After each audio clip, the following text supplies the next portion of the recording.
This is the Let's Go Win podcast with your host, JM Ryerson.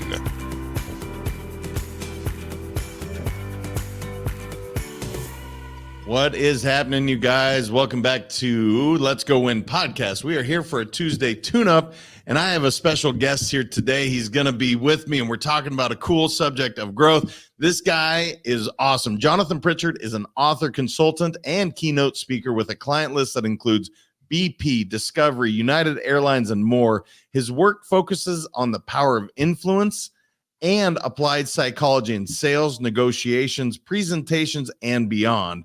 When he's not traveling for work, you can find him at home in Asheville, North Carolina with his wife. And he already told me Asheville sucks. Don't go there. It's not a great place. So what's up, man? Horrible. How you doing? It's horrible. Stay away, everybody. Please don't visit. But, visit, spend your money, then leave. Yeah. So, brother, being a relatively short show, I'm going to throw out growth. And I'm just going to say, because you travel around the world, the country, you help people. You do it in such a unique way. I'm so interested to hear this answer. But when I say growth, what comes to your mind immediately? Pain. Pain. All right. Yeah, absolutely. Because, growing pains, but also your idea of who you are and who you want to be can become that prison that locks you into what you think you should be doing for success and being the person you want to be. And if you're just absolutely hell-bent on this one way of winning, then you're not going to be open to other opportunities that personal growth would afford you. And for me, that happened because since I was a kid, I knew I want to be an entertainer when I grow up. That's how I'm going to make my living. And then I held on to, I'm a professional entertainer. I'm a full-timer. I don't get jobs. I don't go work for the man. I don't punch the clock. I'm not a 9-to-5er. And also, I don't have a lot of money to get to my next gig because I haven't had a gig in a while because I don't have enough money to promote myself. And it's that vicious catch-22 cycle.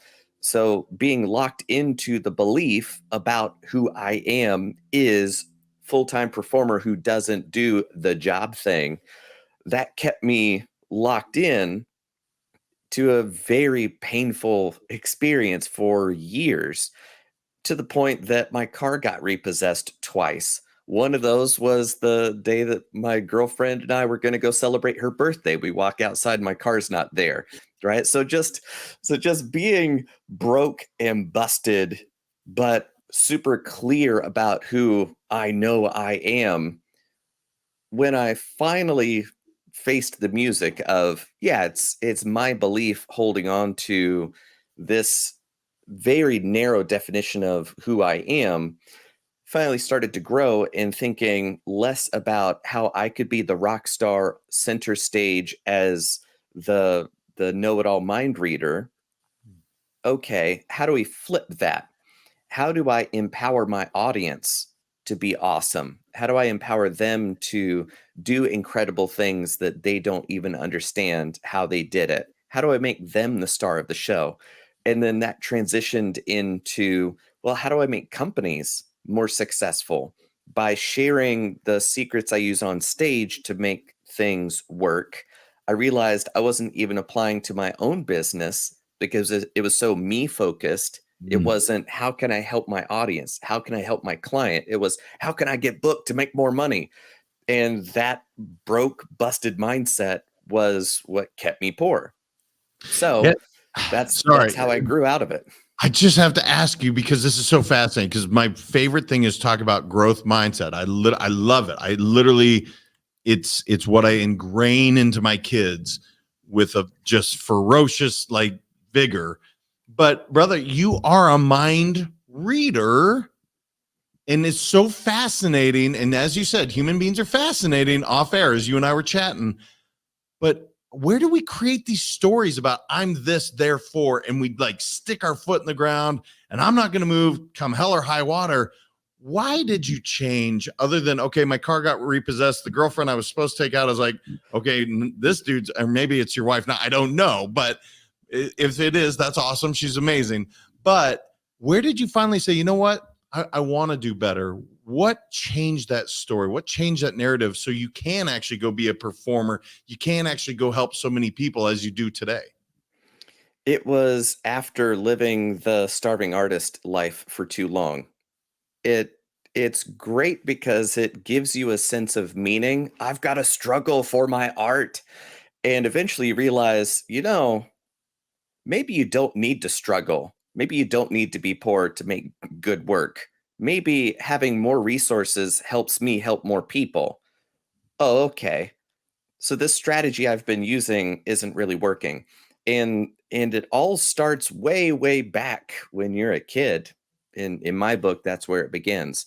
And there's a demonstration I like to do to illustrate the point, which is if you've got a phone on you, and if you're listening to this even later, you can still play along. But do you genuinely have your phone nearby? I do. Right here, brother. Cool. All right. So make sure that it's face down, and a lot of research says that we look at it a couple hundred times every day, right? We're constantly looking at our phones. So think about the home screen, right? So you've got the lock screen, you unlock it, then you've got the home screen, and you've got folders, you've got apps, maybe widgets, whatever. In your main home screen, if you've even got other pages on your main home screen, think about what's in the upper left-hand corner. You've seen this multiple times today already, and you put it there. So lock in what you think is in the upper left-hand corner. So in just a moment, when I go 1, 2, 3, I want you to pick up the phone, light it up, unlock it, check, and then put it face down on the table again. So go for it. 1, 2, 3. All right. So do this as fast as I can. Okay. I won't say anything. Did you get it right or wrong? I got it wrong, man. I got it way wrong. Okay, so that's the first level. Second level is if you've got an iPhone or an Android, doesn't really matter. 99% of them have the same thing on the lock screen, which is the time. Would you, without looking, be able to tell me what time you saw? Nope. Okay, so what in the world is going on there? It's that your values dictate what your mind is aware of because you saw all the correct information. However, your values were in alignment with one thing, and our minds are really good filters of refusing information to your conscious awareness. So our senses aren't really there to intake information because if you were aware of every detail that you could possibly be aware of, it would be information overload. You'd be overwhelmed. So our minds, before the conscious layer, are specifically designed to only let through what it is that you value. So when I'm going, so this upper left-hand corner, you're going, all right, that's the valuable information. And then the rest of your systems are going, okay, cool. We'll make sure that nothing else distracts from what we value. So now there are opportunities right there in front of your face because I could have said, I'll give you $1,000 if you could tell me what time you saw.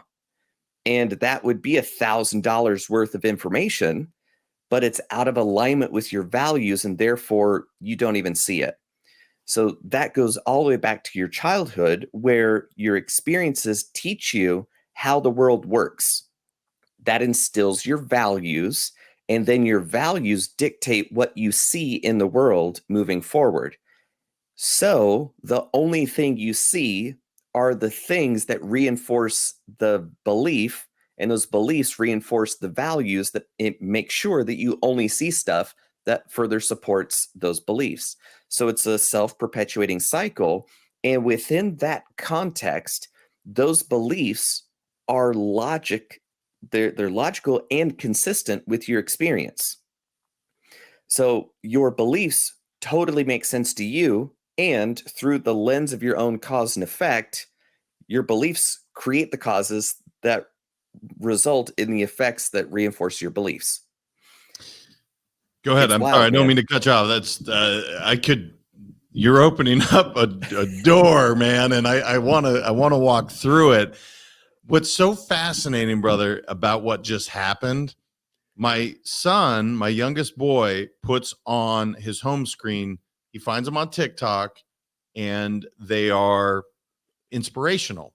And I asked him this morning. So when you asked me that, I only had one thing on my mind because I had him change my wallpaper about, well, I guess a couple hours ago now. And that's all I could think of. Like it says, don't quit. And then it's bold, do it. And that's what I saw. That's all I could think of when you asked that. But I don't know where I'm going with that other than I guess that's good. He has seen the world in a certain way that I certainly didn't, I don't think is at that age. Right. You wind up finding what you're looking for and what you focus on and what you value. So you tell me what you see in the world. You've just told me everything about your value structure. So when you know how people think, you're seeing a lot more than they realize they're showing you. So that's the balance between being a quote unquote mind reader is people want to be seen, but they don't want to be naked. They don't want to be exposed. So if you can see right into the heart of somebody, that can be a really uncomfortable experience for them. So you don't always have to explain how much you understand about people. It's more about being able to meet them at the level and bandwidth that they are willing to engage with you on. But what a valuable tool, brother.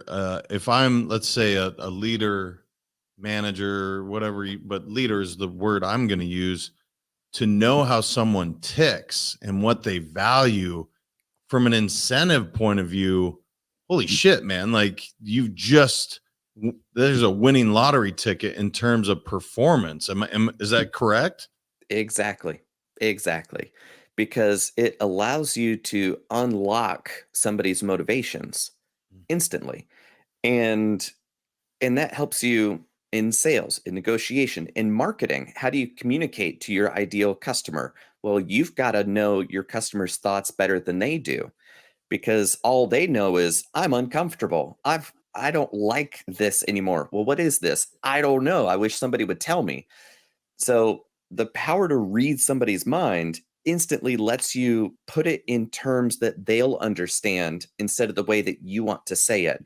So it's kind of like the universal language to communicate in a way that your perfect lead, client, employee, investor could understand.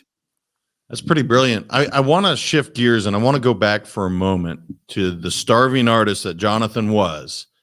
How much of the lessons that you learned once you shed that thought of like, I'm just going to be broke and I'm going to have my car repossessed to, I'm going to grind, I'm going to do whatever it takes to get my craft to where I can drive to these places where I can go perform.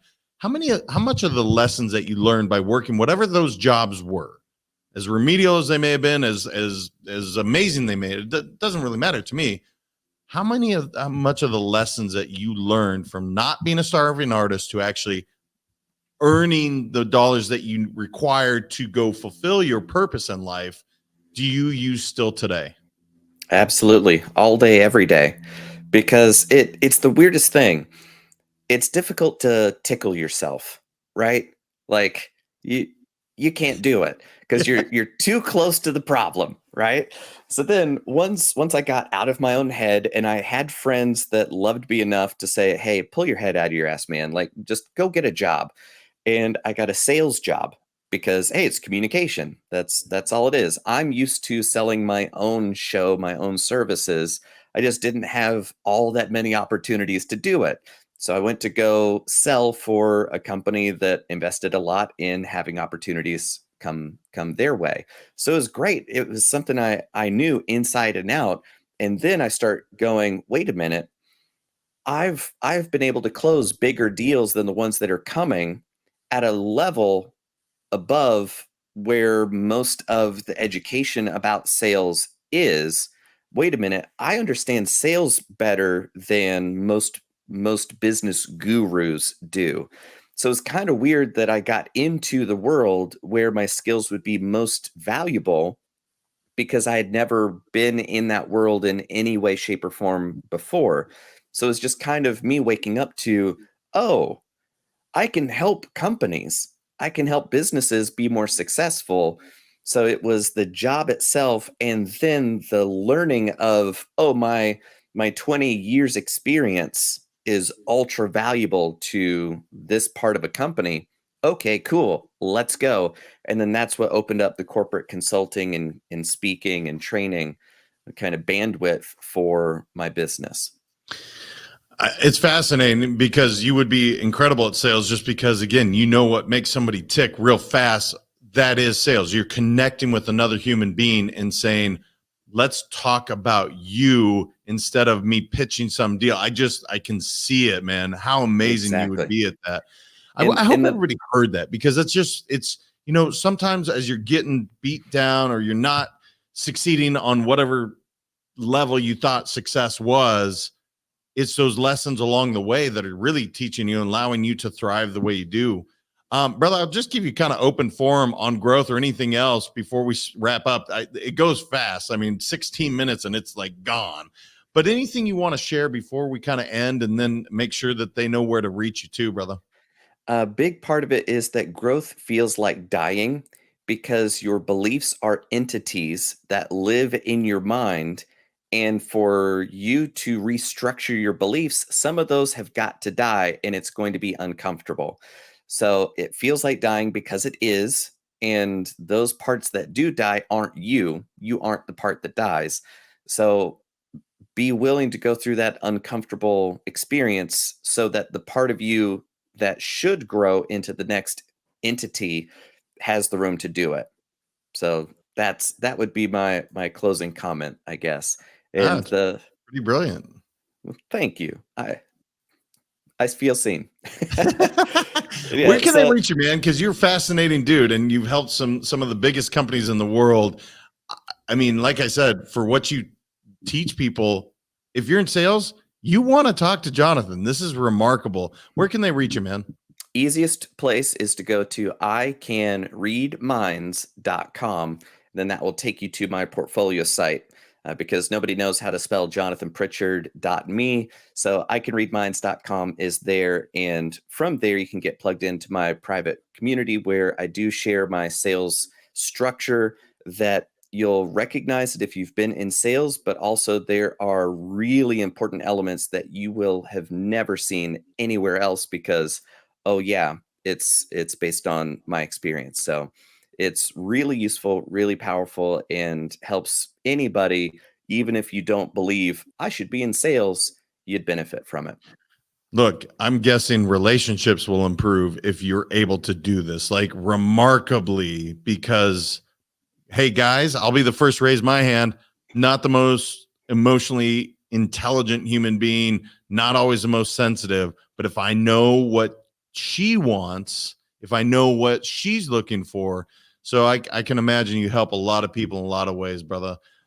Thank you. Thank you for being here. You're a fascinating guy, and I think you can help so many people, and I know you have already. So I just appreciate you being here for a Tuesday tune-up. It was awesome.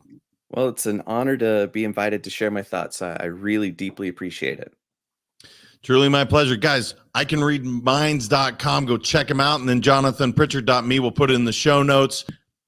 This is a pretty good way to start growth with a guest I haven't had on Tuesday Tune-Up outside of people in my network, and he absolutely crushed it. So I want you to go check it out. And remember, until next time, your mindset does matter. I appreciate y'all, and we will talk to you next week. Thank you so much for listening. If this content is delivering value to you, please make sure to subscribe, rate, and review us. That helps us build this community, and that is what we are all about. Building this community as big as we can, helping as many people as we can, and deliver as much value as possible. Be sure to head over to letsgowinpodcast.com for information on my coaching courses, and make sure to follow us on Facebook, Instagram, and LinkedIn at Let's Go Win 365. Let's go win and transcend in life. This is the Let's Go Win podcast with your host, JM Ryerson.